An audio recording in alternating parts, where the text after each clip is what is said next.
This is the Transforming Anxiety podcast with mindfulness teacher Kelly Hanlon McCormick. And today is episode number 272, Anxiety in Your Body. My intention for this conversation is that we talk about and consider how anxiety feels in our bodies. It's an emotion that comes with a physical component, and I want to lean towards all of it in this conversation so that we can understand it better. Welcome in.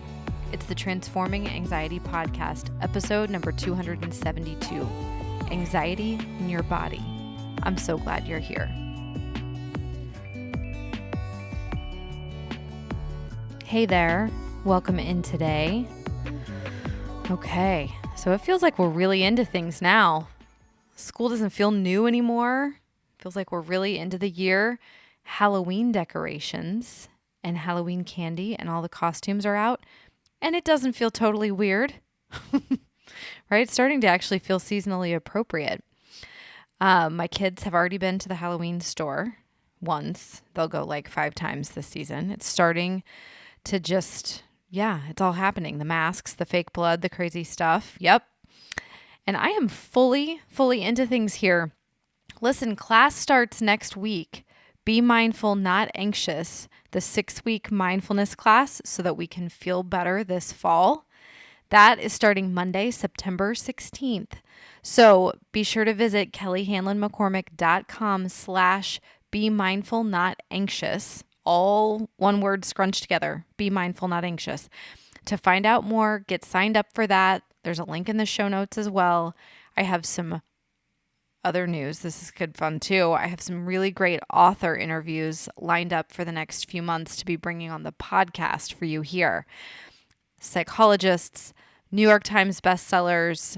I'm so excited to bring these conversations to you. So actually, next week, the first interview of the fall will be here on the podcast. And then there's a few more that I already have scheduled and some more that I'm in talks with. So it's going to be good.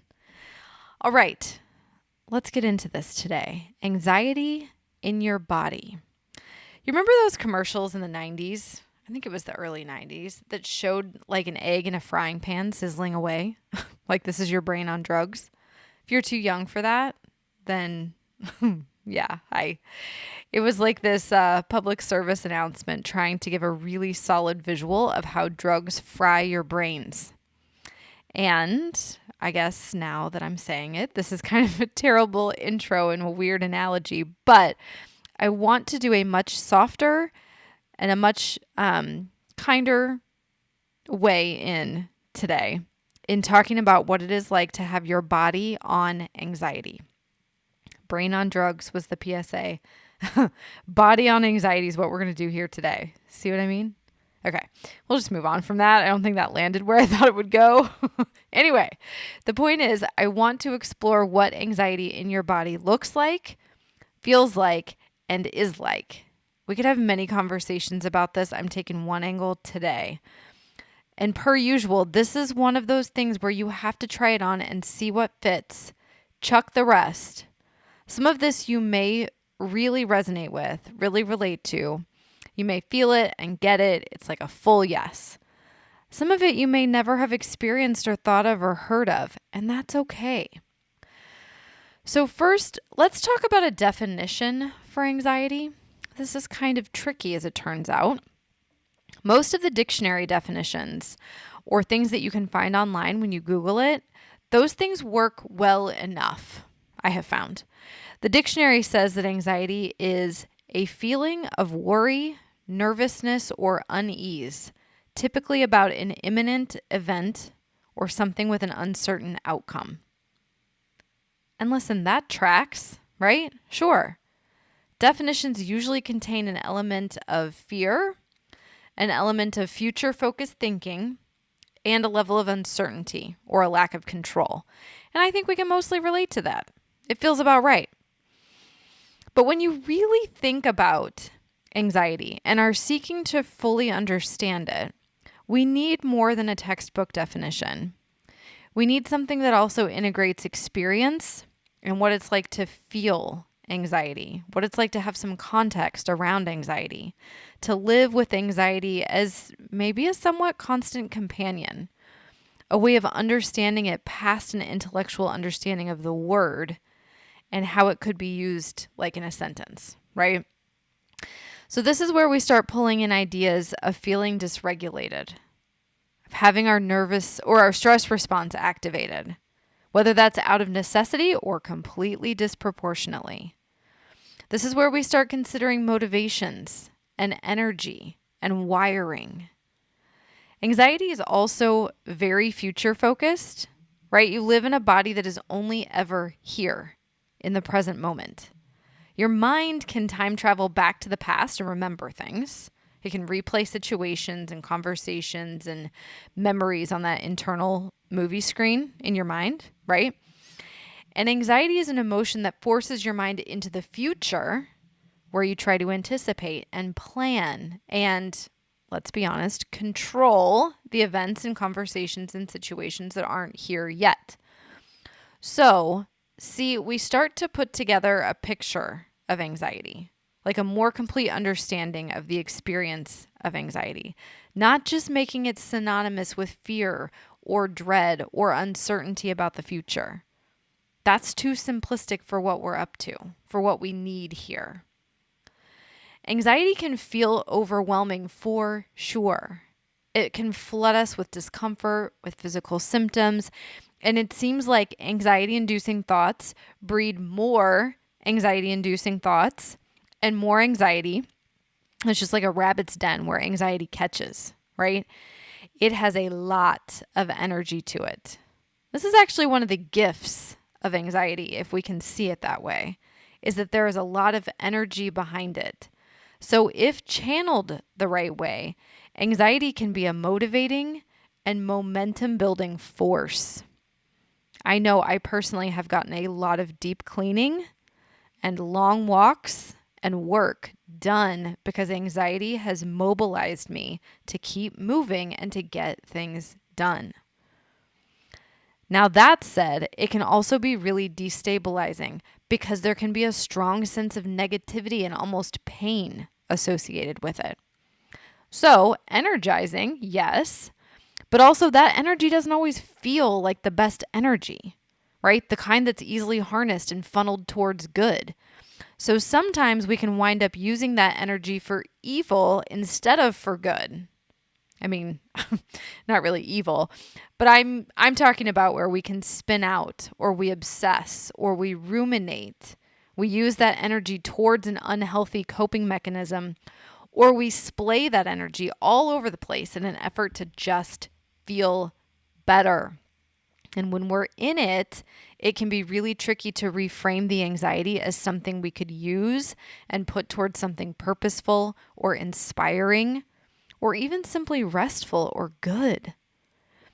And listen, always, this isn't about being more productive. I'm going to try to keep prying productivity out of your hands. That's not all we're up to here. The point of transforming anxiety is not so that we can get more done. No. Transforming anxiety is about living the life you want. And finding out what you want is far more and deeper and more meaningful than your to-do lists. I promise. So Carla McLaren, she wrote this in her book, Embracing Anxiety. She wrote, "If you can welcome your emotions as vital parts of your intelligence and know that they're always trying to help you and bring you specific skills, then you can shift your attitude and pay loving attention to them. When you can work with your emotions as your friends and allies, even when they're intense, you can change every part of your life and discover the emotional genius that has been working inside you your entire life." One of the genius aspects of anxiety is that it scans your interior life and your emotional health in order to assess your readiness for upcoming tasks and challenges. Anxiety works not just to complete our exterior tasks, but also to complete our interior tasks.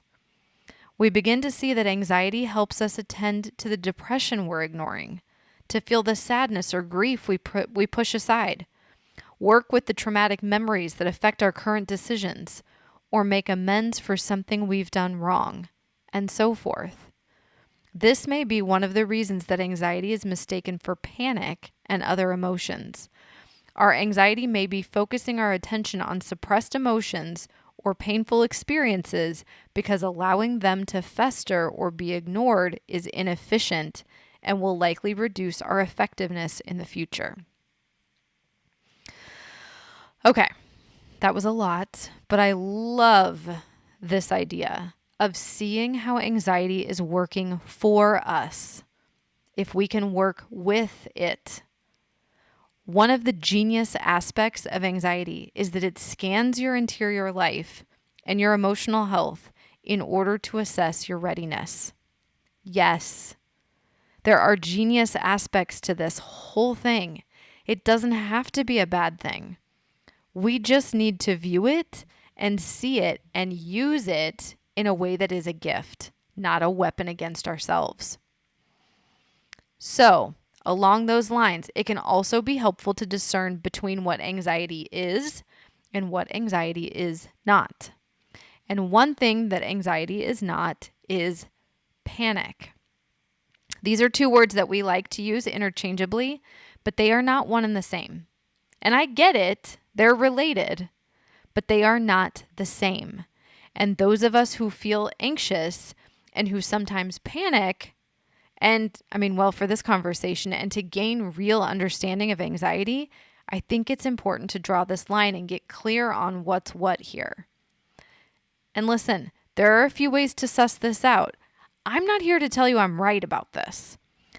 I have found this way of thinking about anxiety and panic has been helpful to me, and I've taught this to students and to clients over the years, and it's deeply resonated with most of them too. So try it on. You don't need to take my word for it. Do your own me search, which is where you take something and you research it on yourself. Me search, right? See if this feels right to you. But I find it helpful to use panic to describe that really intense fight or flight feeling that comes with all the physical sensations. Sweaty palms, racing heart, really shallow, quick breathing, of all that signals your body is armed and ready to either fight or flee. This is the kind of stuff that can cause you to hyperventilate or make people think they're having a heart attack. Panic attack is a term that I understand and I have experienced and I resonate with. And it does indeed feel like you're being attacked with panic.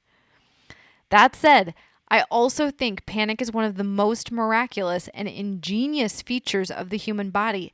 It arms us instantaneously to fight for our lives or run for our lives. That's freaking magic, right? Now, anxiety is also not fear. Sometimes we're scared or fearful or even terrified of something. A conversation we need to have, a presentation we're going to give, a change we're making in our lives, and it's so scary. But this is different than anxiety. There's a different energy to it. There's a different motivating force behind it. Fear sometimes includes anxiety, right? But fear keeps us safe. Fear hones our instincts and our intuition. Fear is the emotion that has the job of challenging risky behavior, making sure we're taking care of ourselves. Anxiety is much more future-focused than fear. It's about uncertainty down the road, getting things done now so that we're in some control of the future, right? Now, anger and confusion and worry and overwhelm, these are all things that get conflated with anxiety too. I have heard this from so many different clients over the years. If you Google feelings wheel, or if you look at Carla McLaren's work, her book, The Language of Emotions, you're going to start really understanding that words, where our emotions concerned, matter. Words matter anyway, right? But using the right word, using the specific word to describe how you're feeling matters. So find the right vocabulary around your emotional experience because you'll see that it comes to life. You can understand it differently. so much more on that in a future episode, but I want you to know and understand and really feel how it feels to feel. It was a lot of feeling. But we don't know how to do this, right? We bat our emotions away. We try and route around them. It's like we try and resist ourselves to open up, where we try and resist and avoid, and just we use coping mechanisms to deal with them. We don't really allow ourselves to open up to them. And I know this is counterintuitive. We are hesitant to fully feel things because we think we may get stuck there or wind up feeling something awful or scary. When we start to understand that our feelings are messengers, that they work with our minds and our bodies, and we are all a team, then we start to view them differently. And we bring understanding to anxiety and all of our other emotions instead of dread or resistance. Okay, one last thing for today, and I think this is this is like the practical mindfulness practice. If you want something tactical, something to do, this is a really good way to get to know yourself, a way to better understand yourself. This is a mindfulness practice for building awareness and emotional intelligence about yourself. And that is to put your nervous system in different situations. Think of it like that, okay? Meaning, watch how your body and your emotions respond in different environments, with different people, with different levels of stimulation. So if you've ever walked into a room and you have felt your body contract, or if you've ever sat next to someone and you feel like you're just about to come out of your skin, or if you've ever been in a crowd and you have felt the energy of all of those people just washing over you, you know what it means to tune into your nervous system in that way and see what's coming up. It can be good too. If you've ever felt yourself just melt when you listen to someone talk or sing, right? If you've ever felt yourself just completely comfortable in a certain home, maybe in a certain city, or if you've ever felt really invigorated working on a specific task, then you have felt what it's like to have your nervous system really click with your surroundings, okay? Also, if you've ever completely removed your nervous system from a situation, like maybe you go on vacation, maybe you leave a job, maybe you move out of a place, like living with certain people, you know what it feels like to let your nervous system recalibrate and quiet down into your own individual set point. And this is good information to have. We have to get still enough and tune into that inner experience in order to really read the information that's coming in. It can take a while to really learn what's there, but it is such valuable information.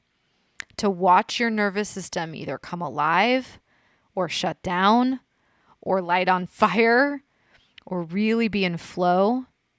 It's just fascinating to see yourself this way. And this is another way that we come to understand what anxiety can be like in the body. Those of us who tend towards anxiety, who can feel anxious easily, if we can be willing to sit with ourselves in a situation long enough to gather data through our nervous system, then we're really in tune with what's what in a truer sense than we can necessarily find if we only use our minds. Our minds just apply so much logic and reasoning to things. They try to suss out and figure it all out all the time. Our bodies tend to be a little more honest and a little more transparent. This is ongoing work. This is an ongoing practice for sure. Learning how anxiety shows up for you, how it feels in your body, what it presents as when it gets quiet, when it's getting louder, and when it's getting really, really intense. So reframing it to see it as something that you can work with instead of against, this is also helpful. Try it out. See how anxiety shows up for you. And also all of your other emotions: panic, confusion, worry, stress, overwhelm, anger, sadness, and happiness, joy, excitement, curiosity, the whole family of emotions. Okay, that's it for today. But before I leave you, I want to remind you one more time. Fall mindfulness class. It's called Be Mindful, Not Anxious. That class is currently open for enrollment, and we start on Monday. So if you're listening to this in real time, we start on this coming Monday, September 16th. We will be together for 6 weeks.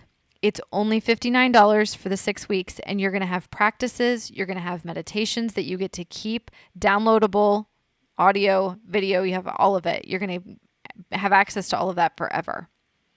Be mindful, not anxious. Be sure to visit kellyhanlonmccormick.com/be mindful, not anxious. You can find out more information. You can get signed up over there.